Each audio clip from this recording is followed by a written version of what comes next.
I was born in California sometime in the 90s. I won't tell you where I live now because I don't need people barging into my house.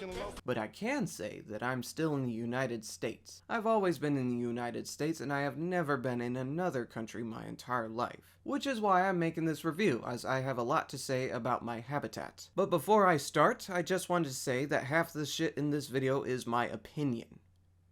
That doesn't mean I'm immune to criticism. Obviously, I'm not going to accept all criticism with open arms. For example, if you say something like, "This video is sexist because it's made by a man," obviously I'm not going to listen to you. If I make a mistake of any sort, please point them out. I refuse to make garbage forever.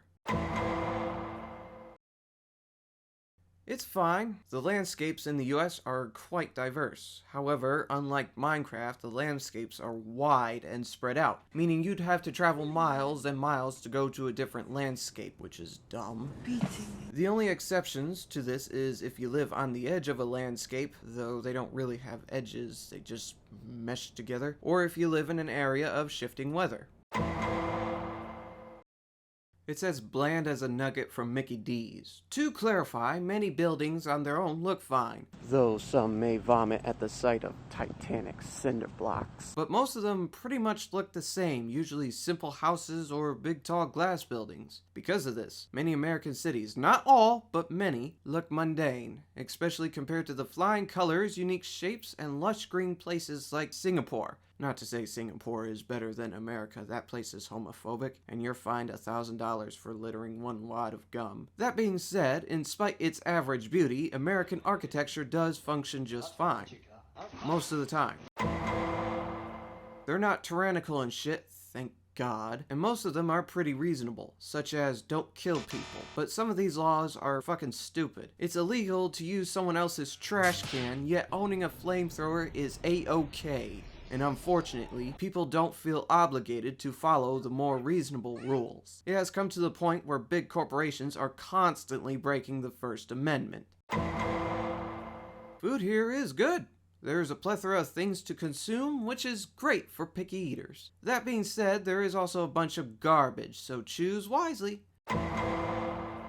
The weather varies from different regions of the US, but overall it could be better, constantly getting storms and shit. Though apparently it's like that all over the world, so yeah. Most animals here are mundane, but at least they're not Lovecraftian abominations. There are a few exceptions, of course, and some of them are honestly really cute.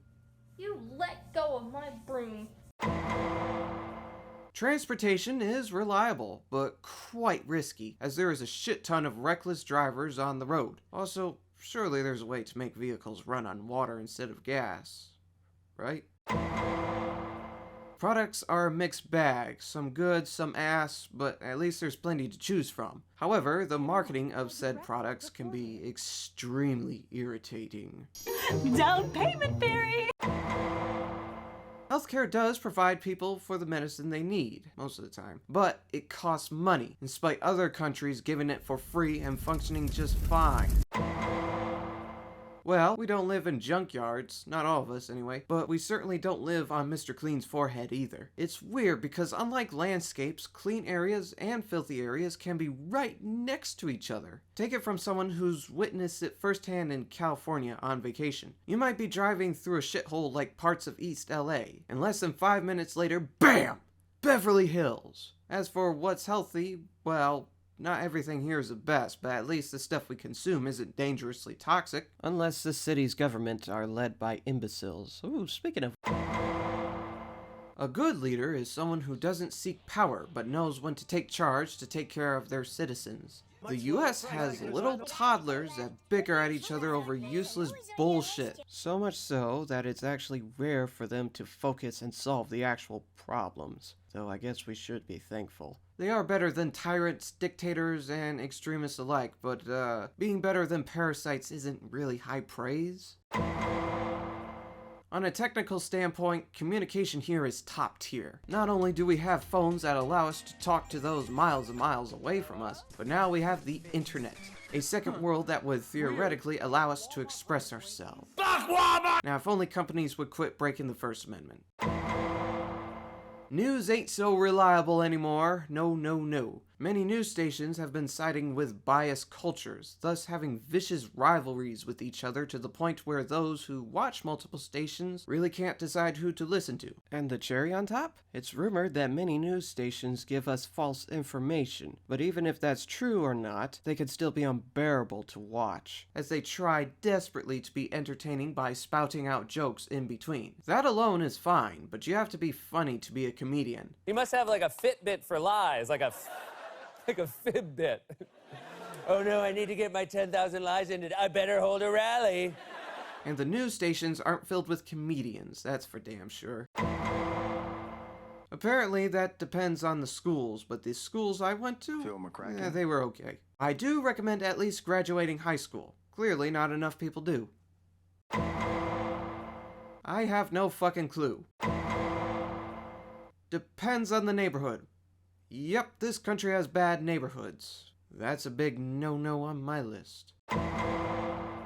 There are swell people, smart people, snarky people, dumb people, people you can't tell are messing with us or not, diverse. Unfortunately, there are also people that are as punchable as a goddamn motherfucker! Needlessly complicated. And now, my personal favorite topic.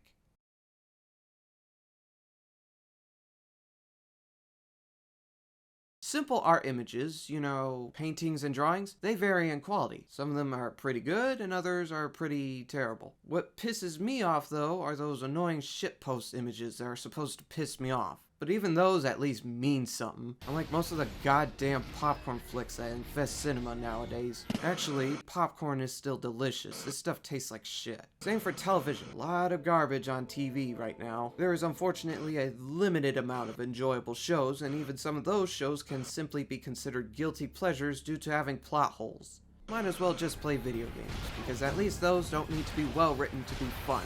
Just have that credit card ready. Oh, on a budget? Well, in that case, let's just have fun on the internet. There's still non-corporate channels on YouTube. How about we listen to relaxing music? You know what? Enough technology. Let's just read a good book.